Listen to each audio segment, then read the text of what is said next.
But these once fringe talking points, and they were really fringe and extremists, have now become part of the mainstream discourse where nearly 90% of a 600-person audience is raising their hands because they've heard it on mainstream media and literally from the mouths of mainstream politicians, including the President of the United States of America, Donald J. Trump. Question: how did these once fringe memes become mainstream and why? And who is behind these toxic, divisive messages? It was a great phrase you just said, Jack Sheen. Peddlers of, what was it? The peddlers of? Peddlers of prejudice. So, to answer these questions, in 2011, I was once a young man. I was the lead author and researcher of the investigative report, Fear Incorporated, The Roots of the Islamophobia Network in America, that was published by the Washington, D.C. think tank Center for American Progress. Don't worry, I won't do the entire 138-page report, but for those of you who have not read it, in 2 minutes, I'll summarize everything for you. What this report was an investigative report that exposed how at that time, 7 major funders had given over $43 million over a period of 10 years after 9/11 to a small, very interconnected, I would say incestuous group of individuals and organizations responsible for mainstreaming fear, bigotry, and hate against Muslims and Islam in America. Now, for purposes of this conversation, what is Islamophobia? Great question.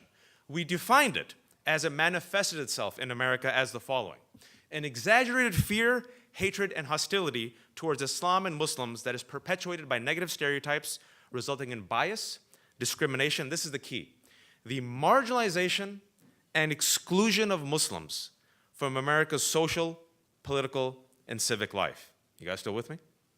Why is it relevant? Because for the first time ever, we really dissected and exposed the network, categorized it, gave it a structure, named the names, connected the dots, traced the funding and the money trail, and showed the genesis of several fictitious anti-Muslim talking points, some of them that I mentioned, that you now hear are mainstream news and spewed by the President of the United States of America. So, what is the Islamophobia industry? It's 5 pillars. Number 1, the color that every racist loves is green.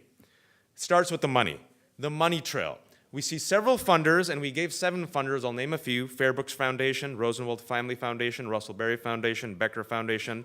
We also had Donors Capital Fund, we also had Scaife Foundation, we also had the Bradley Foundation, that give money. Question: where does the money go? Primarily to Washington, D.C. and East Coast think tanks. Daniel Pipes, Middle East Forum. David Horvitz, Freedom Center in California. Steve Emerson's Investigative Project on Terrorism. And Frank Gaffney's Center for Security Policy. By the way, AIPAC just gave $60,000 to Frank Gaffney's Center for Security Policy. Frank Gaffney was so extreme that CPAC, the annual conservative conference, the who's who, creme de la creme, found him so extreme that they banned him. And yet Frank Gaffney's discredited poll that he ran with Kellyanne Conway was used by Donald Trump last year to justify what at that time was the permanent Muslim ban that has now become the temporary Muslim ban, that now has become the travel ban that isn't a Muslim ban, but really is a Muslim ban. Now, money goes to the think tanks that create the memes. How do the memes get distributed? Very good question. The 3rd pillar, grassroots groups in America. Do not underestimate the power of grassroots groups in America, and also, I'm sorry to say this to my evangelical Christian friends, megachurches. Okay? Act for America, co-founded by Bridget Gabriel, who once said, Arabs and Muslims have no soul. Awesome. I cannot sell my soul to the devil. Good to know. Who was, by the way, just in the White House yesterday and tweeted it out. 1 degree of separation out of the White House. She works specifically with Frank Gaffney and all the think tanks to mainstream the anti-Sharia legislation. People literally hand-deliver the anti-Sharia bill to their local congressmen in states like South Carolina. And also evangelical Christians, people like Pastor John Hagee, who runs Christians United for Israel.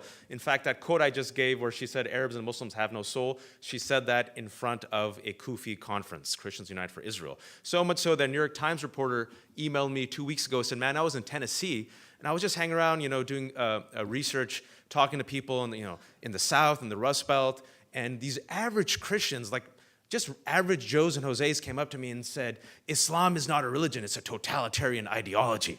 And I'm like, where do these people get this definition from? These are just average Joes. These definitions are literally hand-delivered from the think tanks and spread through these grassroots groups.